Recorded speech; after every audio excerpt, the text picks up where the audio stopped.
Hi, I'm Katie Karban. I am a current senior honors student at Winthrop University. I am also an art major with dual concentrations in painting and printmaking, but I have a big interest in textiles as well. Today I'm going to be discussing my senior work, which is called Piece Together. Okay, so Piece Together is my body of work that we will be discussing. The bottom line of this is my website, katiekarban.weebly.com. If at the end of this presentation you have any questions for me or would like to reach out to me for anything, my contact information can be found there. Piece Together is a body of work that studies 6 people. I use this process of creating this body of work as a way to explore community and personal histories through the lens of quilting, which I'll discuss more as I continue on. We, as in my models and I, we each, as the beginning of this process, discussed abstraction of identity and our self-identities and how we can do that. So to begin this, we discussed things that we see reoccurring as things that we're attracted to or interested in on a daily basis. So both of these are examples of the patterns that were found by me and the model for their respective painting and representation. The top pattern is from someone who sees the world through a more structural view, and so we wanted to find something that was a little architectural and a little matter of fact is how we felt this was seen. The pattern on the bottom is someone who is constantly drawn to celestial objects and feels that they think about things on a larger scale frequently, so we chose something that looked like constellations. To begin this process of transferring these patterns into the background of the paintings, I experimented with how to get these onto the background, and I settled on using matte medium transfers. I chose this because as you do them, I felt a history was added as the transfer was completed. A distressed look comes about these. So how you do them is you get some of your medium and you put it on the canvas, and then you put a laser copy face down on top of that. And then once it dries, you wet the back of the paper, and the medium absorbs the ink from the paper.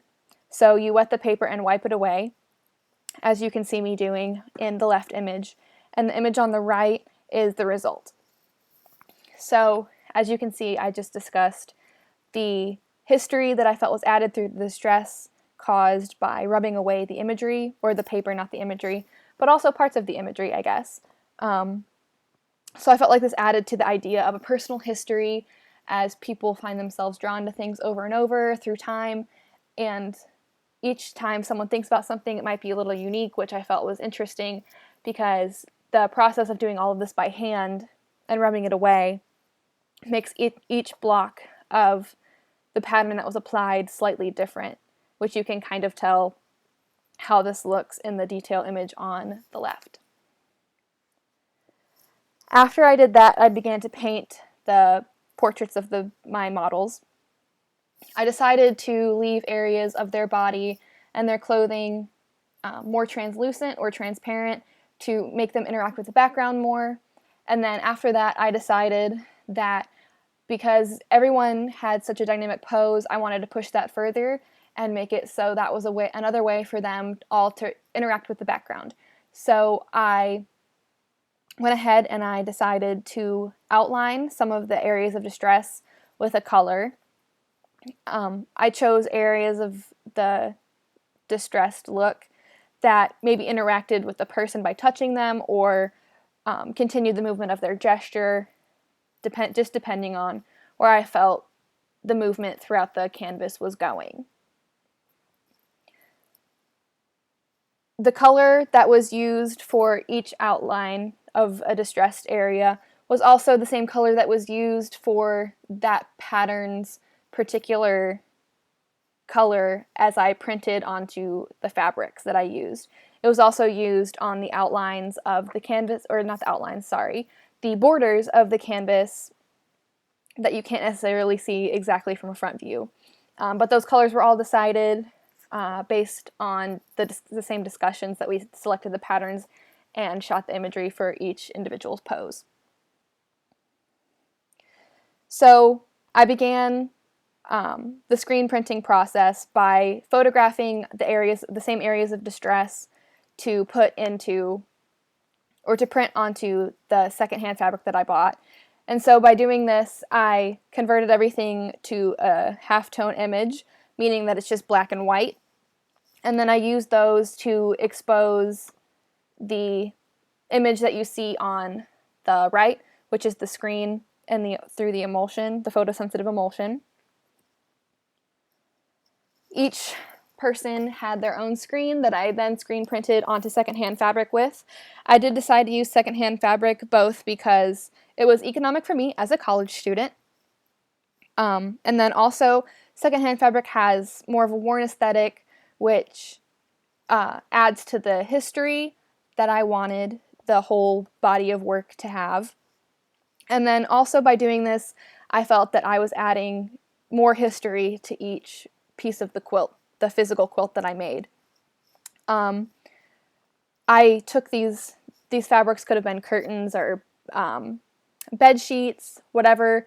I got them from thrift stores, and by doing that, I'm adding my own history to it as the artist, and then each individual's history to a thing that wasn't necessarily handed down to me, as quilts and other heirlooms might be, directly at least.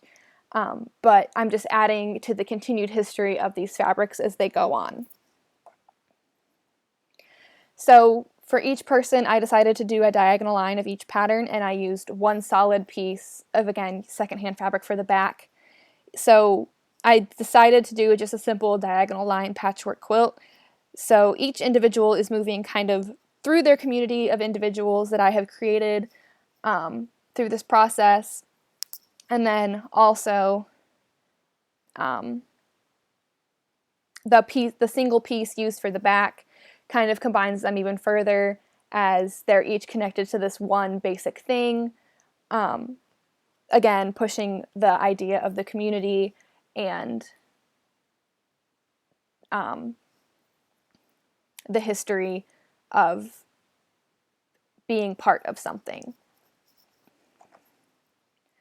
So Piece Together, again, focuses on pattern and the meaning that a pattern can have to an individual.